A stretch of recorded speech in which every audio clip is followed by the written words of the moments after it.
Elias Thorne believed in the elegant precision of chemistry.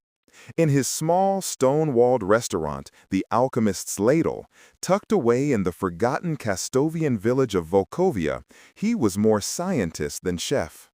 His kitchen was a laboratory of sous vide machines, rotary evaporators, and centrifuges. While the taciturn villagers chewed on his deconstructed borscht and aerated potato foams, Elias was chasing a different ghost: the perfect, universally sustainable protein. His goal was humanitarian, a nutrient-dense, shelf-stable paste that could feed the world. He called it Project Hemera, after the Greek goddess of day, envisioning it as a new dawn for global nutrition. Volkovia was a strange place to pursue such a lofty goal. The village was an anachronism, a pocket of the old world where shadows clung a little too long in the corners, and the folk tales felt less like fables and more like warnings. Two families ran everything. The Vorlachs, who lived in the decrepit manor on the eastern hill, were aloof, aristocratic, and owned most of the land. The Strygons, who occupied the old logging camp to the west, were a rougher sort, territorial and prone to sudden, violent outbursts. They tolerated each other with the stillness of two wolves sharing a kill, a tense peace that Elias, like the other human residents, learned not to disturb. He paid his tithes, kept his head down, and focused on the dance of molecules in his kitchen. The breakthrough came on a rain-lashed Tuesday night. He was working with a complex bovine myoglobin derivative, attempting to stabilize its iron content with a synthetic enzymatic catalyst. The mixture, a viscous, deep crimson fluid, rested in a beaker. On a whim, he ran it through his small mass spectrometer. The readings that came back were impossible. The nutrient profile, the iron-to-protein ratio, the specific gravity, it was a near-perfect analog. Not for a nutrient paste, but for human blood. Type O negative, to be precise. It was a fascinating, if commercially useless, academic curiosity. He logged the formula, labeled the sample Hemera 7, and thought little more of it. That changed 3 nights later when he found the boy. He was a Strigan fledgling, no older than 16, collapsed in the alley behind the restaurant. His leg was mangled, a crude splint tied around a compound fracture, and he was shivering with a feverish thirst that felt unnatural. Elias, driven by a foolish pang of pity, helped the delirious boy into his pantry. He knew taking him to the village doctor was a death sentence. The Vorlachs and Strygons handled their own. The boy, barely conscious, rasped a single word: thirst. Elias didn't have a blood bag, but he did have Hemera 7. With a surge of reckless inspiration, he warmed a small dose of the synthetic blood. It was sterile, protein-rich, and hydrating. It couldn't hurt. He helped the boy drink. The effect was instantaneous and terrifying. The boy's pallid skin flushed with color. The feverish shivering ceased, replaced by a deep, resonant hum of energy. His eyes, which had been clouded with pain, snapped open, revealing irises of a predatory, inhuman gold. He looked at his own mangled leg and, with a guttural growl, wrenched the bone back into place. The sound of its setting echoed in the small pantry like a gunshot. The boy met Elias's horrified gaze, a flicker of something ancient and hungry in his eyes, before he vanished into the night. Word did not spread. It detonated. Within a day, the fragile truth of Volkovia shattered. The Strygons, led by their hulking patriarch Volkov, saw Hemera as an abomination, a blasphemy against their predatory nature. To them, the hunt and the warm blood of a victim were sacred rites. This synthetic perversion was a poison that would weaken their bloodline, a Vorlach trick to domesticate them like cattle. They wanted the formula and its creator reduced to ash. The Vorlachs, under the command of their ancient silver-tongued leader Kalen, saw it as salvation, a miracle, An end to the shadows, the secrecy, the messy, undignified necessity of feeding on their human herds. With an unlimited supply of synthetic blood, they could emerge, integrate, and rule not from the darkness, but from the boardrooms and parliaments of the world. They wanted the formula and its creator protected, controlled, and exclusively theirs. Elias Thorne, the humble chef, had become the most valuable and most hunted man on the planet, and he didn't even know it yet. The first sign of trouble was the silence. The usual morning bustle of the village was gone. The only sound was the wind whistling through the cobblestone streets. Then came the persuasion. Two of Kalen's lieutenants, dressed in tailored suits that looked absurdly out of place in the rustic village, paid him a visit. Their smiles were polished, but their eyes held no warmth. They spoke of a partnership, of limitless resources for his nutritional research. Elias, unnerved, politely declined. Their smiles tightened. "A man of your genius should not be working in a place like this, Mr. Thorne. It is unsafe. Reconsider." The Strygons were less subtle. Their persuasion came after midnight, a splintering crash as the thick oak door of his restaurant was kicked from its hinges. Three of them, moving with a fluid, unnatural speed, poured into the room. They were not men, they were predators. Their faces were contorted in snarls, their fingernails like talons. Elias barely had time to react, grabbing a heavy cast-iron skillet and flinging it with all his might. It caught one in the face with a sickening crunch, but the creature barely flinched. Elias scrambled backwards into his lab, barricading the door with a steel prep table just as his pursuer slammed against it. He escaped through a rear cellar hatch, clutching a single encrypted hard drive containing his research.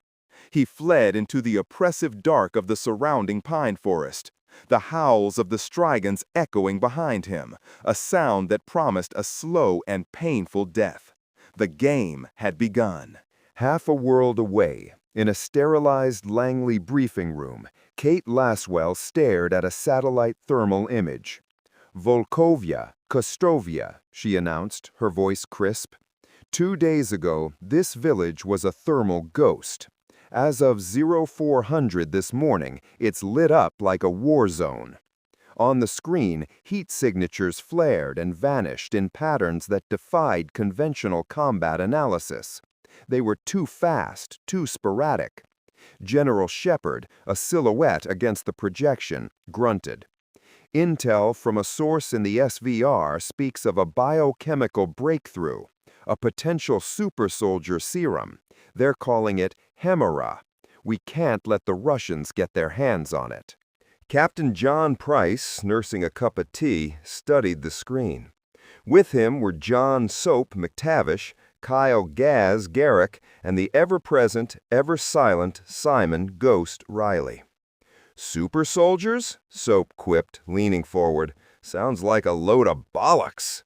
"Bollocks or not, the asset is a civilian scientist named Elias Thorne," Laswell continued, pulling up Elias's file. "Your mission is simple. Infill under cover of the approaching storm system, locate and extract Thorne and his research. Avoid local factions. This is a snatch and grab, 141, in and out."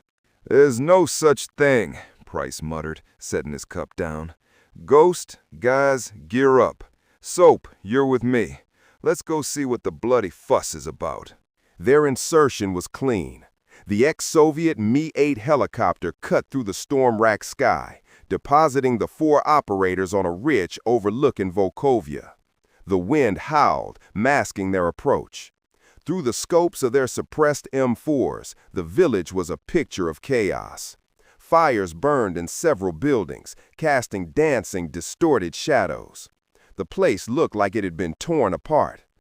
"Doesn't look like a local dispute," Gaz murmured over the comms, his night vision goggles painting the world in eerie shades of green and black. "No kiddin'," Ghost's low rasp replied. "Multiple contacts, west side, moving fast." They moved down the ridge with practiced silence, ghosts in the storm. The first thing they found was the carnage at the alchemist's ladle. The door was matchwood. Inside, the place was wrecked. But it was the body that gave them pause. The Strigan Elias had hit with the skillet lay on the floor, his neck twisted at an impossible angle. "He's got a broken neck, shattered jaw, and severe cranial trauma," Soap reported, kneeling beside the corpse. "But no bullet wounds. What the hell did that chef hit him with?" "Something heavy," Price said, his eyes scanning the darkness. "This isn't right. Stick together. Check your corners." They found their answer in the village square. A pack of 5 Strigans were tearing into a Vorlock, a visceral, brutal scene of snarling and ripping flesh. These weren't soldiers. They moved with a predatory grace that was deeply unsettling. Price raised his hand, signaling a hold. "What are they?" Gass whispered, his rifle trained on the feeding frenzy. Before Price could answer, one of the figures lifted its head, blood dripping from its chin. It sniffed the air, its head snapping in their direction. Its eyes seemed to glow faintly in the dark. It let out a piercing shriek, and in a blur of motion, all 5 were on their feet, charging. "Contact! Contact!" Soap yelled, opening fire. The 5.56 rounds tore into the lead creature, staggering it, but it didn't go down. It lunged, covering 20 meters in the time it would take a normal man to take 2 steps. Ghost was faster. He put 2 rounds of .45 ACP from his sidearm into its head. The creature dropped, skidding to a halt at his feet. The others, undeterred by the loss, kept coming. It was a fight unlike any they had ever experienced. Their training was for fighting men, not monsters. These things absorbed bullets and kept moving. They were silent, fast, and inhumanly strong. Gas tossed a flashbang. The resulting detonation sent the creatures reeling, shrieking, and clawing at their eyes. "Light!" Gas shouted. "They're sensitive to intense light." It was the edge they needed. Using their weapon-mounted lights and flashbangs to disorient their targets, they dispatched the remaining 4 with precise, controlled bursts to the head and chest. The fight was over in 30 seconds, but it left them breathless. "Jesus Christ," Soap panicked, reloading. "What the bloody hell were those things?" "New mission parameters," Price said, his voice grim as he looked at the dissolving, ash-like remains of the creatures. "Find Thorn, now." They found Elias huddled in the bell tower of the village's old dilapidated church, shivering from cold and terror. He almost shot guys with a rusty hunting shotgun before Price managed to talk him down. "Elias Thorn, we're here to get you out." In the relative safety of the stone nave, lit only by their tactical lights, the terrified chef explained everything. He talked of the Vorlocks and the Strigans, of the ancient truce, and of his accidental discovery. He called them hemophages, a term he'd read in an old folklore book. Vampires. He presented the hard drive. "This is what they want. Hemera, a synthetic blood substitute. It works on them." Soap let out a low whistle. "Vampires? You telling us we're fighting bloody vampires?" "The evidence is compelling, Johnny," Ghost said, his masked face unreadable as he watched the church doors. "Speed, strength, aversion to high-lumen light, rapid decay upon death. It fits a certain profile." Price looked from the haunted face of the chef to the hard drive in his hand. Laswell and Shepard had sent them in for a serum. They'd stumbled into a fairy tale written in blood and gunpowder. "Laswell," he said into his comms, moving to a secluded corner. "We have the asset and the package, but the situation is complicated. The hostiles are not human. Repeat, not human." "Define not human, John." Laswell's voice came back, strained with static. "Let's just say you owe us some serious hazard pay," Price replied. "We're holed up in the local church. We need extraction on the roof soonest. We're about to have company. As on cue, a calm, cultured voice echoed from outside the heavy oak doors. Captain Price, Task Force 141. Your reputation precedes you, even in a place as secluded as this. Price signaled for the others to take defensive positions. Ghost melted into the shadows near the altar, a silent predator. Soap and Gaz flanked the entrance. Price walked towards the door. "And you are?" he called out. "My name is Kalen. I am the proprietor of this village. I believe you have something of mine, a rather brilliant man and his research. The creatures you encountered earlier, the Strigans, they are feral beasts. They wish only to destroy. I, on the other hand, wish to build a new world, a better one. That formula is the key." The Vorlocks had surrounded the church. Figures moved with silent grace in the graveyard outside, their forms barely visible through the stained glass windows.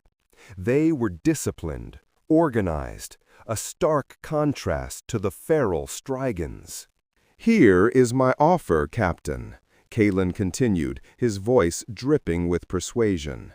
"Give me Mr. Thorne and his work. In return, my people will help you eliminate the Strigan threat, and you and your men can leave here unharmed. You will have completed your mission. You will have secured a powerful new ally. We can be reasonable men." Price glanced back at Elias, who was shaking his head frantically. The chef had seen what these creatures were, both the savage and the civilized.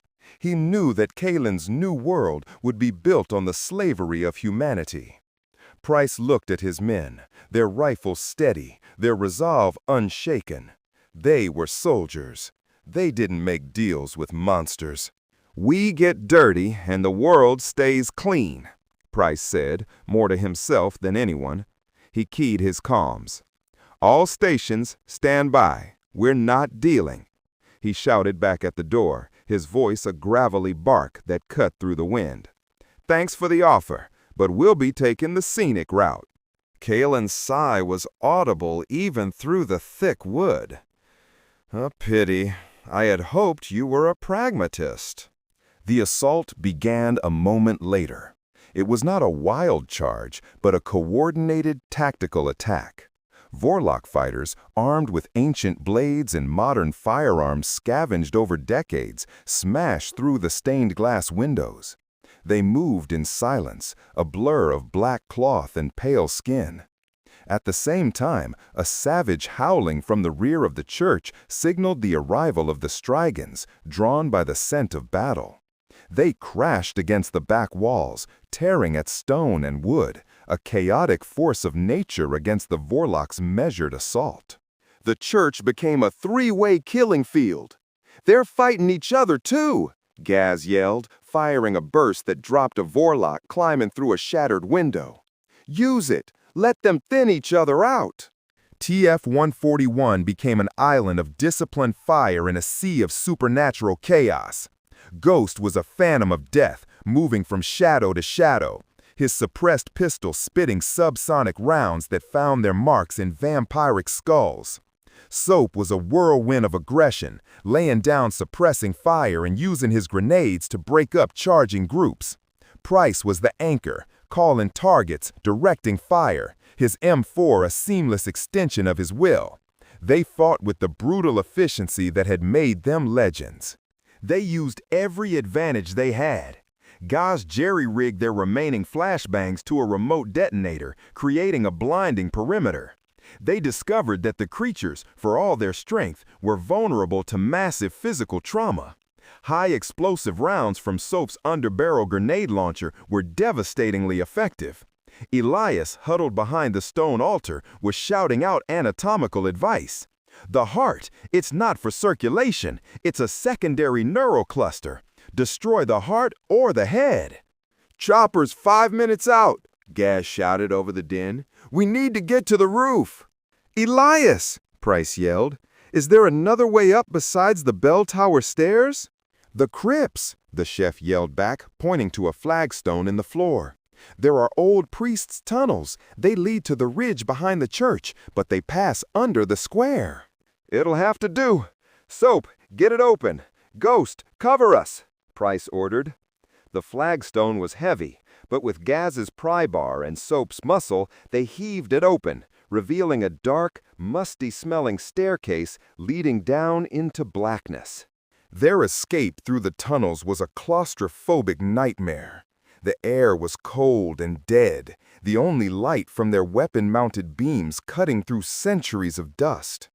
The sounds of the battle above were muffled, replaced by the skittering of unseen things and the panicked breathing of the chef. They moved quickly, Elias guiding them through the labyrinthine passages he'd explored as a curious boy.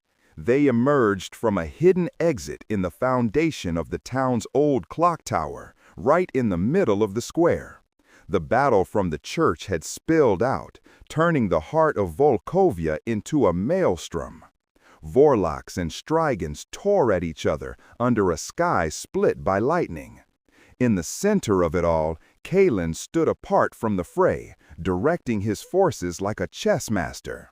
Beside him was Volkov, the Strygon leader, a beast of a man with arms like tree trunks. For a moment, the two rival leaders had found a common enemy. They spotted the soldiers the moment they emerged. "Go!" Price roared, pushing Elias towards the path leading up to the extraction point on the ridge. "Ghost, overwatch from the tower. Soap, Gaz, with me. Lay down covering fire." Ghost didn't need to be told twice. He grappled up the side of the clock tower, a wraith ascending into the storm. A moment later, the distinctive, heavy crack of his .50 caliber sniper rifle echoed across the square. A Vorlock commander's head exploded in a shower of black dust. A new, terrifying variable had entered the equation for the vampires. Price, Soap, and Gaz formed a firing line, a disciplined retreat towards the ridge path. They fired in controlled bursts, conserving ammunition, making every shot count. But they were massively outnumbered. A Strygon lunged at Soap, claws extended. Soap sidestepped, firing a shotgun blast that tore the creature in half, but not before its claws raked across his arm, shredding his combat fatigues and drawing blood. "I'm hit," he grunted, stumbling but staying on his feet. Kalen saw his chance. With a speed that defied physics, he closed the distance on Price. He wasn't a brawler like the Strygons. He was a fencer, his movements precise and deadly. He disarmed Price with a single contemptuous strike, sending the captain's rifle spinning away. "This ends now, soldier," Kalen hissed, his fangs elongating. Price, never one to be outmatched, ducked under a swipe and drove the butt of his pistol into Kalen's temple. The vampire barely flinched. Price followed up with a brutal combat knife strike aimed at the heart. Kalen caught his wrist, his grip like iron. The two leaders were locked in a desperate struggle, strength against skill, ancient evil against human grit. Suddenly, a series of explosions rocked the square. Gaz, seeing Price in trouble, had primed and thrown his last 3 fragmentation grenades into a cluster of vampires closing in. The shrapnel and concussion wave threw Kalen off balance, giving Price the opening he needed. He wrenched his arm free, grabbed his pistol, and emptied the magazine into Kalen's chest. The ancient vampire staggered back, snarling, more shocked than wounded, his black coat riddled with holes. The thumping of rotor blades cut through the storm. The extraction chopper was here. "Now, Captain!" Ghost's voice crackled over the radio. "Get out of there!" Gaz and Price grabbed the wounded Soap, dragging him up the path as Ghost laid down pinpoint covering fire from the tower. They reached the ridge just as the helicopter's rope ladder dropped. Elias was hauled up first, followed by Soap, then Gaz. Price was the last one on, firing his sidearm at the swarm of creatures surging up the hill behind them until the magazine ran dry. As the helicopter climbed into the violent sky, they looked down on Volkovia. The village was a burning pyre, the battle still raging between the decimated clans. Kalin and Volkov stood in the square, two wounded kings staring up at their prize as it slipped through their fingers. They had lost the battle, but Price knew, with a cold certainty, that the war was just beginning. Back at a secure forward operating base, the debrief was short and surreal. Elias Thorne was in medical, the hard drive in the hands of Laswell's tech division. Soap was getting stitched up, already complaining about the scar. Ghost was cleaning his rifle, silent as the grave he was named for. Price stood with Laswell and Shepard in the command center, a satellite image of the still smoldering village on the screen. "Vampires, General," Price said, his voice flat. "Not insurgents, not super soldiers, real, goddamn vampires." Shepard was quiet for a long moment, his face grim. "The world is full of things we don't understand, Captain. Our job is not to understand them, but to put them down when they threaten us." He turned to Laswell. "What have we got from the formula?" "It's more than just synthetic blood," she replied, her expression a mixture of awe and fear. "The applications are staggering. Rapid cell regeneration, enhanced oxygen delivery, near instantaneous nutrient absorption. With a few modifications, it could create the very super soldiers we were sent in to find or prevent." Price stared at the screen, at the encrypted data scrolling past. They had gone in to retrieve a package and had returned with Pandora's box. They had fought monsters and, in doing so, had acquired the means to create their own. The old rules were gone, burned away in the fires of Volkovia. The world was still dirty, but the clean part felt further away than ever. "So, to be clear," General Shepard's voice was a low rumble, cutting through the sterile hum of the command center. "You're telling me that we risked an international incident and a 4-man special operations team to extract a man who invented vampire juice?" His gaze was fixed on the main screen, where a molecular model of the Hemera 7 compound rotated slowly, a helix of impossible promise. "With all due respect, General, it's a little more complicated than that," Laswell countered, her arms crossed. "The research is a potential Rosetta Stone for cellular biology, and the threat is real. What 141 encountered wasn't folklore. It was an undocumented hostile species." Price, standing off to the side, took a long sip of his now cold tea. The word species hung in the air, heavy and ridiculous. He'd fought men his whole life, men with different flags, different beliefs, but men all the same. They bled, they broke, they died in predictable ways. The things in Volkovia had not been men. They had been violations of nature. "They're not a species, Kate. They're a plague," he corrected quietly. "And we just stole their bloody cure." The conversation was interrupted by a sharp buzz on Laswell's console. An urgent flag from the base's medical wing. "What is it?" Shepard demanded. Laswell's eyes scanned the report, her professional composure cracking for just a second. "It's Sergeant McTavish. The medics are saying the lacerations from the engagement, they're not responding to treatment. In fact, they're getting worse." In the infirmary, Soap was trying his best to joke with the increasingly frantic medics. "Come on, Doc, it's just a scratch. Slap some gauze on it and let me go. Ghost is probably timing my bowel movements, and I don't want to ruin his spreadsheet." But the bravado was a thin sheet of ice over a growing unease. The 4 deep gouges on his forearm, where the Strigan's claws had torn through his gear, were no longer red. They were a deep, bruised purple, traced with black veins that seemed to spread like ink under his skin. A throbbing, rhythmic pain pulsed from the wound, a deep, predatory beat that echoed his own accelerating heart. "This isn't a normal infection," the chief medical officer, a man named Davies, said to Price when he and Gaz arrived. "We've thrown every broad-spectrum antibiotic we have at it. Nothing. His temperature is 104 and climbing, but he's shivering like he's freezing. His blood work is anomalous. Red cell count is through the roof, and there's a protein marker we can't identify." Price looked through the observation window.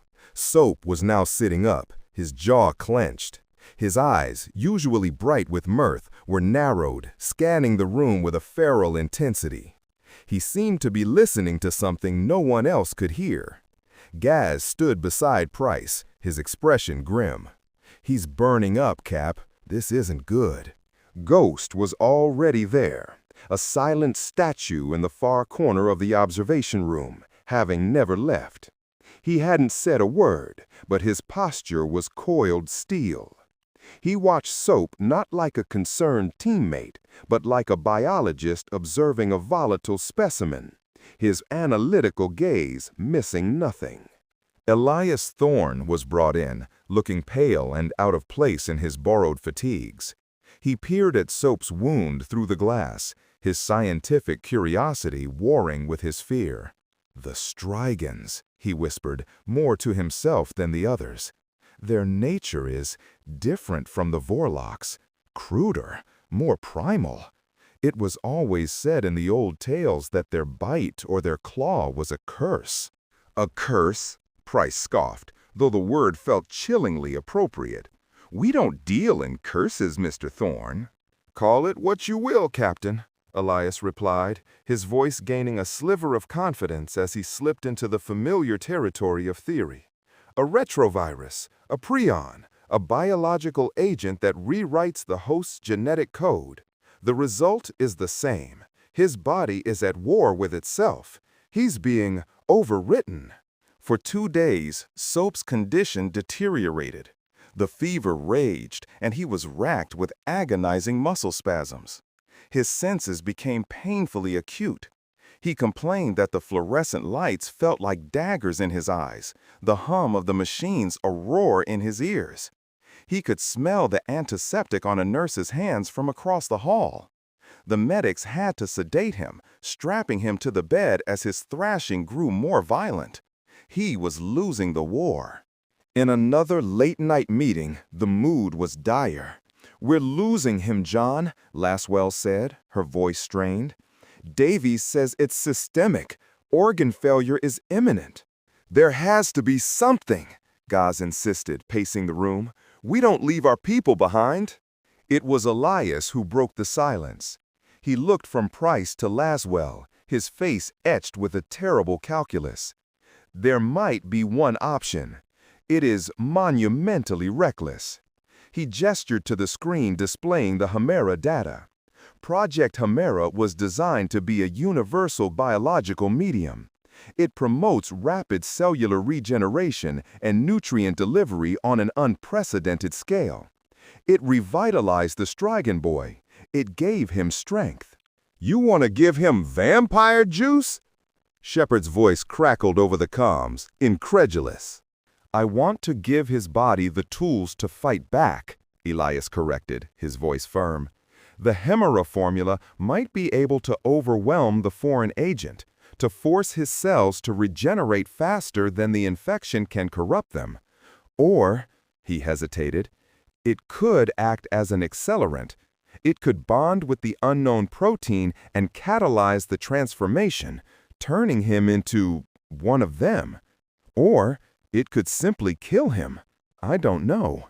Price stared at the screen, at the image of the man who was more brother than soldier, Johnny McTavish, the cocky FNG who'd become the heart of their unit. He remembered dragging him through the streets of Al-Mazrah, the trust in Soap's eyes even then. He looked at Ghost, who gave a single, almost imperceptible nod. It was the only vote that mattered. "Do it," Price said, his voice like stone. "Prep the dose. While Elias and the science team worked on modifying and diluting the formula, Laswell pursued another angle. Thorne mentioned curses and folklore, she said to Shepard, away from the others. If we're going to fight this, we need a new kind of playbook. Standard intelligence isn't enough. What are you suggesting, Tate? I'm suggesting we open the X-Files, General. Every agency has them. The dusty archives of cases that were buried because they didn't fit our understanding of the world. MI6 has a division for it, E-Branch they call it. The CIA has the Special Activities Registry. I need your clearance to access a specific asset from that registry, a consultant. There was a long pause. You mean the one they call Lupa Alba? Shepard's tone was laced with disbelief and something that sounded like distaste. She's a myth, a boogeyman the analysts use to scare new recruits. She doesn't exist. She's real, General, Laswell insisted, and according to the file, she's the world's foremost expert on things that go bump in the night. If there's a non-scientific way to approach this, she's it. We need to be fighting this war on all fronts. Shepard sighed, the sound like grinding stones. Fine, reach out, but she operates on her own terms, Kate, and if this gets out, we'll all be in a padded room. The signal was esoteric, a method buried deep in the assets file. Gaz was tasked with the mission. He drove a civilian vehicle to a predetermined spot on the outskirts of Warsaw, a quiet, fog-shrouded cemetery. The instructions were simple. Leave an antique silver locket, provided by Laswell's assets, on a specific, unmarked gravestone at precisely 3:33 a.m. It felt like something out of a spy novel or a horror film. Gaz placed the locket, his senses on high alert. Nothing. The silence of the graveyard was absolute, broken only by the drip of condensation from the trees. He waited for 20 minutes, feeling more foolish by the second. Finally, he turned to leave. A voice, soft as falling snow, spoke from the shadows behind him. Looking for someone? He spun around, SIG pistol drawn and up in a single fluid motion. She was standing by an ancient stone angel, having made no sound at all. She was tall and slender, wrapped in dark, practical leathers that didn't hide a lean, corded strength. A heavy sword was strapped to her back, but it was her features that held him. Her hair was a mane of pure white, cascading over her shoulders, and her eyes were the color of molten amber, with pupils that were vertically slit like a cat's. They seemed to glow with their own internal light, dissecting him with an unnerving, predatory intelligence. "I'm Lunaria," she said, her voice a low, melodic purr with an accent he couldn't place. It was old. "You have something for me, or rather, you have a problem you think I can solve." Laswell slowly lowered his weapon. "Laswell sent me. We have a situation. A man is dying." "Men die every day, soldier," Lunaria replied, stepping out of the shadows. She moved with a liquid grace that was both beautiful and deeply unsettling. "Why is this one special?" "He was wounded by something in Kostovia, a village called Volkovia." Her amber eyes sharpened. "Volkovia," she repeated, the name a strange caress on her tongue. "The nest has been stirred. The Strigan and the Vorlock have broken their silence. I felt the tremor. Your friend was scratched by a Strigan, wasn't he?" Gaz was taken aback. "How did you—" "It is my trade to know such things," she interrupted, her gaze distant for a moment. "The Strigan do not carry a simple infection. They are the carriers of the old lichen fever. They pass on not vampirism, but the rage of the wolf. Your friend isn't dying from a wound. He is being unmade." She looked back at Gaz, her expression serious. "Take me to him. Your modern medicine will not save him, but perhaps I can." Back at the FOB's medical bay, the team was ready. Soap was unconscious, his breathing shallow. Elias Thorne held a syringe filled with a carefully measured dose of Hemera 7, its crimson liquid looking disturbingly like fresh blood. Price stood by the bed, his hand on Soap's shoulder. Ghost was a sentinel by the door, his head tilted as if listening for the approaching storm. "Do it," Price ordered. Elias injected the fluid into Soap's IV line. For a moment, there was nothing. Then, every monitor hooked up to Soap screamed at once. His body arched off the bed with terrifying force, snapping one of the leather restraints. A raw, guttural howl tore from his throat, a sound that was not human. It was pure, distilled agony and rage. His veins turned black, visible even through his skin, and the half-healed wounds on his arm burst open, weeping a dark, thick ichor. "What's happening?" Price yelled, holding Soap down as he thrashed. "A cytokine storm! A total systemic shock!" Davies, the medic, shouted, trying to read the chaotically fluctuating monitors. "His cellular structure is destabilizing! He's dissolving!" Just then, the door to the medical bay hissed open. Gaz entered, followed by the spectral figure of Lunaria. She took in the scene with a glance, her amber eyes wide with alarm, and something else. Fascination. "Fools," she hissed, striding into the room. "You've poured gasoline on a fire." She pushed past the stunned medic and placed her hands on Soap's convulsing chest. Her touch seemed to have a strange calming effect. The violent thrashing lessened slightly. "The Hemera, it is not just fighting the curse," she murmured, her eyes closed as if she were sensing the battle within him. "It is bonding with it. No, not bonding, awakening, unlocking something that was already there, sleeping deep in his blood." She looked up at Price, her cat-like eyes boring into him. "The Strigan's claw was a key. This Hemera of yours is a sledgehammer breaking down the door. This man is not being turned into a monster against his will. His bloodline already carried the wolf. He is a latent lycanthrope, one of the old bloods. The curse didn't infect him, it activated him." As she spoke, the transformation shifted.